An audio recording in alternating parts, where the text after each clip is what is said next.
Primero, muchas gracias a Sergio, muchas gracias a Roberta, Divino el Pase y todo. Y lo primero que No sé queríamos si me están decirles es escuchando.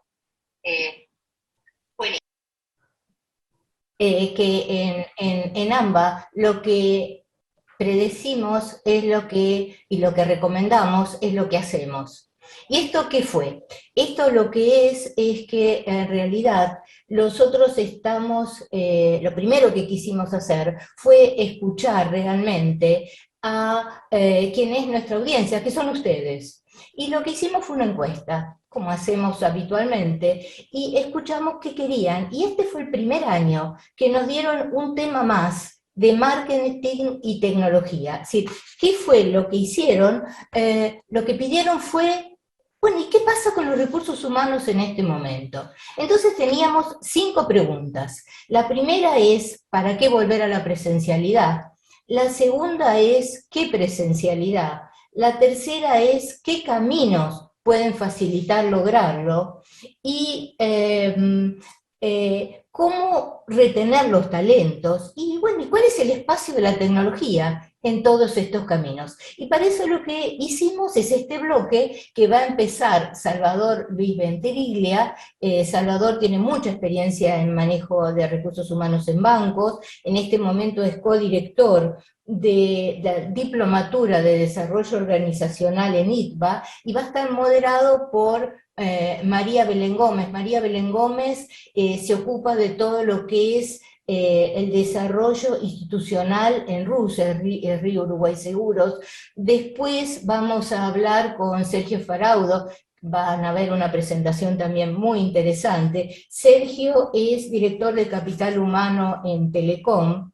Y después vamos a tener un panel muy interesante, que va a estar formado por Verónica Clement. Verónica es directora de gestión de personas y seguridad en el Banco Santander, Rafael Vergés es gerente de personas en Banco Galicia, y Patricio Marcialetti es Head of Talent and Culture en Prisma.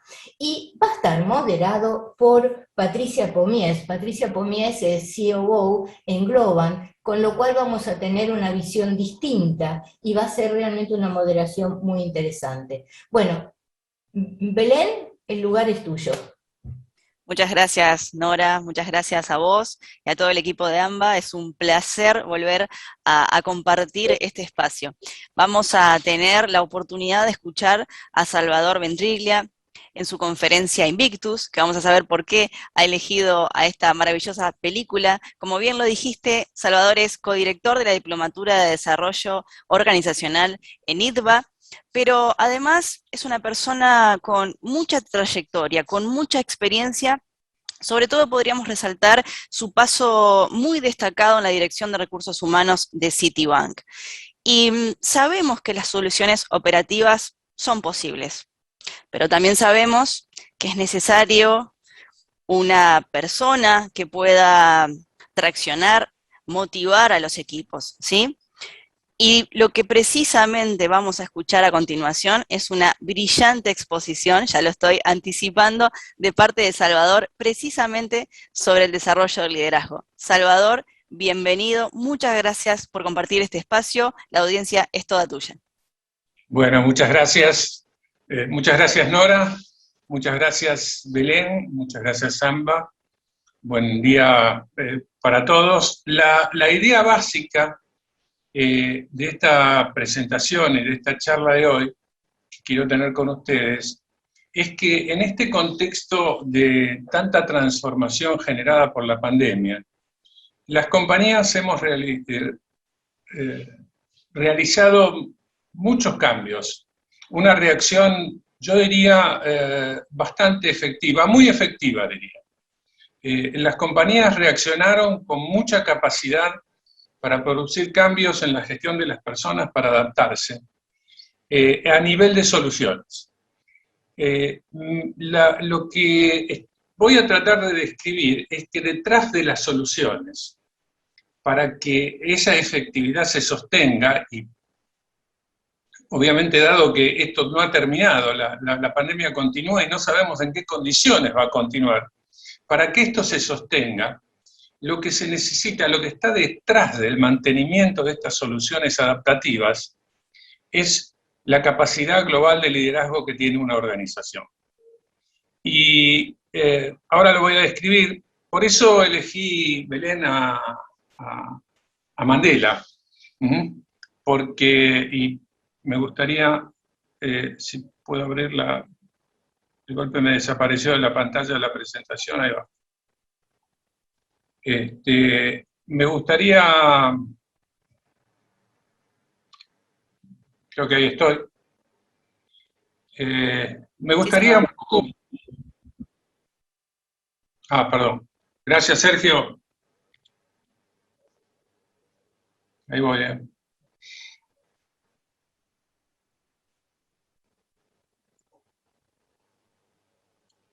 ¿Ahora?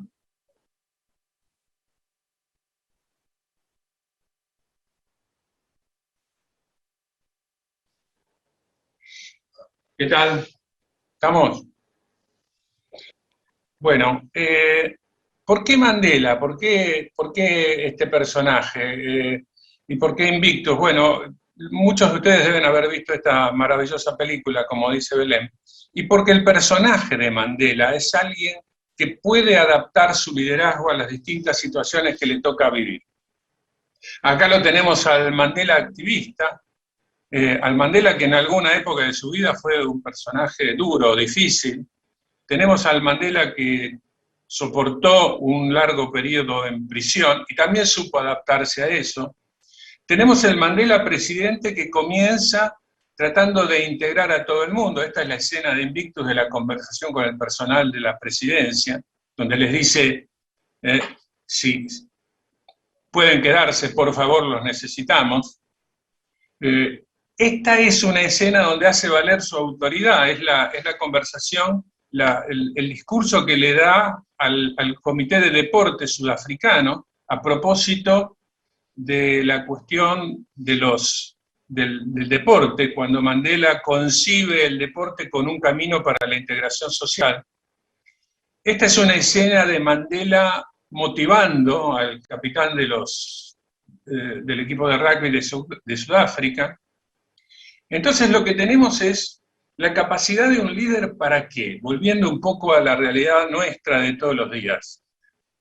Para adaptarse a las circunstancias más diversas, para eventualmente, si es necesario, cambiar su visión, y para gestionar el cambio de uno a otro. Y una advertencia, una aclaración, cuando decimos líder, decimos un directivo de cualquier nivel.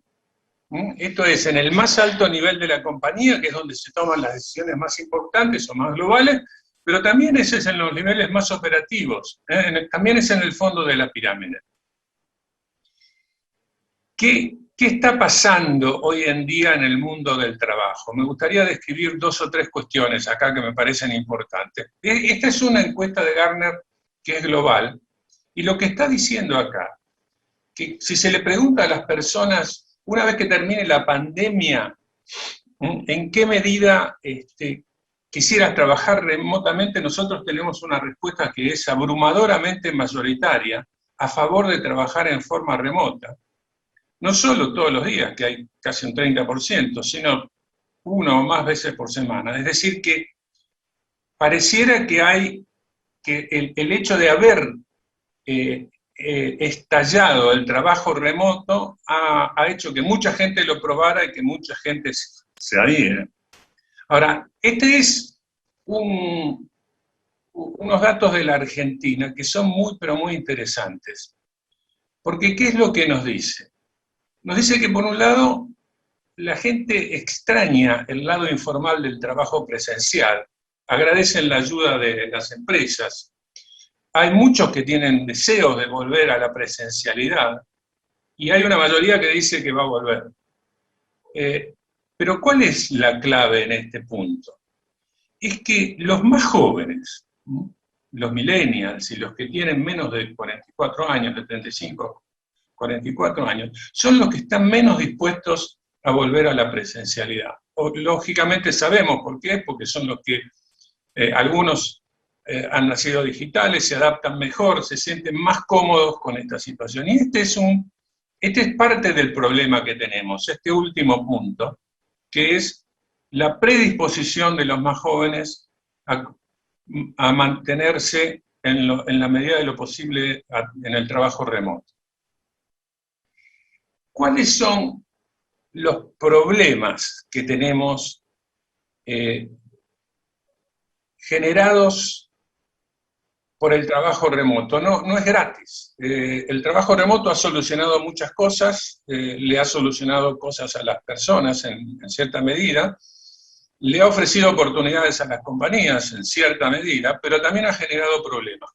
¿Cuáles son los problemas organizacionales? Primero, la pérdida de consistencia, porque nosotros veníamos de compartir el contexto era común. Ahora cada cual opera en su propio contexto, entonces se pierde esa consistencia que teníamos cuando trabajábamos en las oficinas, y se pierde también un poco de visibilidad, porque el patrón de trabajo que cada uno utiliza, la forma de trabajo que cada uno utiliza, tiende a diverger.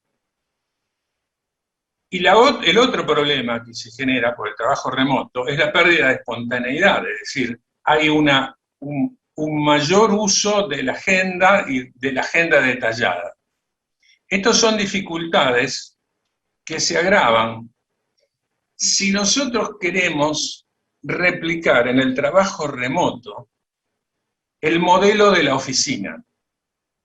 ¿Qué quiere decir esto? La primera reacción espontánea, ingenua, cuando queremos organizar algo en un contexto nuevo, es mirar el contexto que ya teníamos y ver si lo podemos aplicar.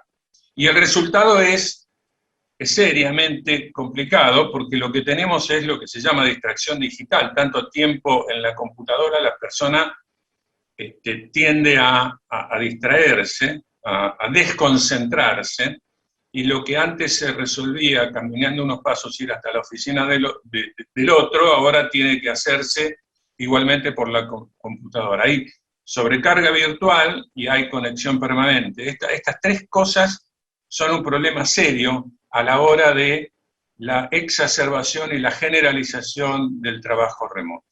Ahora bien, ¿qué significaría la adaptabilidad hoy? No voy a detallarme con esto mucho, esto también es Gartner. Esto es una alternativa de un formato híbrido, oficina, hogar y espacios alternativos. Esta es una de las alternativas y de las soluciones que hay, que son más que interesantes, porque el espacio alternativo brinda un cambio de escenario, la ubicación de conveniencia, brinda flexibilidad, reducción de viajes. Y esta es una de las oportunidades. Ahora, si quisiéramos generalizar esto, deberíamos decir hacia dónde tenemos que orientarnos. Primero, a generar experiencias de trabajo flexibles. ¿Por qué flexibles? Para que todos tengan la misma oportunidad de realizar su trabajo en la mejor manera que puedan. Facilitar la colaboración y generar una cultura de innovación. La innovación tiene mucho que ver con la cultura en la que se desempeña, el tipo de cultura y el tipo de orientación al aprendizaje en que se desempeñan las personas. Y sobre todo impulsar una gestión apoyada en la empatía, en la capacidad del liderazgo de entender qué le pasa a las personas. Acá voy a mi comentario inicial. Este momento exige una fenomenal capacidad de liderazgo a todo nivel en la organización. Y entonces, ¿cuál es el rol de un directivo? Voy a usar un modelo, lo voy a pasar rápidamente.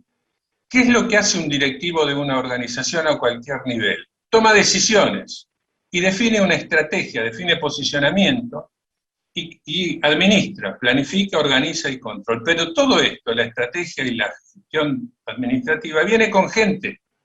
Y este es el fenómeno del liderazgo. El directivo no le alcanza con ser un buen estratega y un buen administrador, tiene que ser además un buen líder y además un buen coach o mentor o tutor o como fuera. Si abrimos el fenómeno del proceso de liderazgo, lo primero que tenemos es, ¿qué es el liderazgo? Es un fenómeno de influencia que genera que la gente nos siga, nos apoye. ¿Cómo se logra esto? Básicamente se logra con una visión, que es una descripción de un momento del futuro para el grupo ese con el que trabaja ese líder. Repito, esto no es necesariamente toda la compañía y no es necesariamente todos los altos niveles. Esto es orientación, es objetivos, y para hacer eso, un líder lo que tiene que hacer es implementar determinadas prácticas, que son técnicas, procedimientos, métodos. Tiene que hacerlo de una forma determinada, con un estilo que básicamente está basado en sus valores, en su manera de ser, y esto conjuntamente, lo que los líderes hacen en términos de visión, prácticas y estilo, genera una cultura que es lo que le pega resultados. Este es el modelo que se da en un entorno, el entorno es lo externo, lo que no podemos nosotros modificar, y un contexto que es sí aquello que nos rodea, pero que podemos operar. Este es el modelo de fenómeno de liderazgo que voy a usar rápidamente para describir qué es lo que tenemos que lograr. En primer lugar, dos cosas. Que la visión, las prácticas y el estilo estén en perfecta coherencia, porque no podemos desdecir la visión con las prácticas o con el estilo. No podemos tener una visión integradora y un estilo autoritario, por ejemplo. Y la integración, que es la capacidad de tener una visión perfectamente alineada con la cultura, o dicho de otra manera, generar una cultura que soporte la visión. A veces ocurre que una organización tiene una visión muy buena, pero cuando uno va a mirar cuál es la cultura que tienen, esa cultura desdice la visión. Por lo tanto, alineamiento e integración es lo que genera credibilidad. Y finalmente, lo que quisiera describir son, en cada uno de estos aspectos del modelo de liderazgo que les mostré, cuáles son los requerimientos para el momento actual. En primer lugar, en términos de visión, necesitamos claridad, necesitamos transparencia y necesitamos sinceridad. Esto es lo que elementalmente necesitan las personas en las organizaciones. Pero también necesitan ser desafiados, necesitan que se genere una visión que les produzca interés y además, como decía hace un momento, necesitan credibilidad de la dirección. Acá hay una lista que quizás les pueda servir, no me voy a detener en ellas, pero básicamente voy a mencionar dos cosas. El dominio intrapersonal, la capacidad que tenemos los líderes de conocer qué es lo que nos pasa a nosotros, y la capacidad de ponernos en el lugar de otros. En términos de prácticas, acá es muy importante que los dirigentes, primero que escuchen a las personas que trabajan en su organización, y segundo que tengan cierta capacidad de innovación y de audacia, porque el momento presente requiere innovar, requiere soluciones nuevas. Y por supuesto esto no se logra sin participación. En términos de estilo, acá aparece un fenómeno esencial, absolutamente esencial, que es la capacidad de empatía y de sensibilidad, y la capacidad de apoyar a las personas que están tensionadas, que a veces están pasando momentos difíciles. Y necesitamos de los líderes la generación de una cultura cooperativa que desarrolle el compromiso de la participación. Finalmente, en el logro de resultados, la cultura organizacional es un factor decisivo. Es necesario transformar, en el momento que vivimos, nuestra cultura interna de trabajo, básicamente por el entorno de pandemia.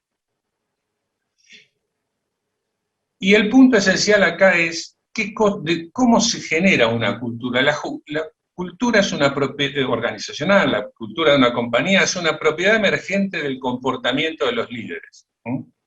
Aquí lo tenemos al Mandela real, con el capitán del equipo de rugby, transformando la cultura de su entorno, de su país en este caso. Bueno, esto es todo. Muchísimas gracias. Muchas gracias, Salvador. Hermosa presentación. Solamente te hacemos una pregunta. Dale, ¿Un Mandela nace o se puede construir para conformar esa cultura organizacional que vos estabas diciendo hoy? Sí, yo creo firmemente que se aprende, Belén. Yo no creo, mirá, no lo puse, pero Mandela era un príncipe de una etnia, que fue educado básicamente para eso, para ser un príncipe de esa etnia y para manejarse toda la vida como un príncipe. Y él navegó por diferentes roles absolutamente distintos y se pudo adaptar. Creo que él es el mejor ejemplo de que el liderazgo se aprende. Y sobre todo, una de las cosas más difíciles que el tipo aprendió es a superar el rencor, el encono, y cuando finalmente triunfó y fue elegido presidente, llevó a cabo una gestión integradora, una gestión donde él rápidamente les dijo a sus seguidores anteriores, que eran los seguidores del Consejo Nacional Africano, señores, los africanos ya no son nuestros enemigos y yo soy el presidente de todos. Así que eso le exigió unos cambios fenomenales. Si este hombre lo pudo hacer, todos los líderes podemos aprender. Hermoso tu mensaje, hermoso Salvador, un genial cierre. Muchísimas gracias por haber compartido este espacio.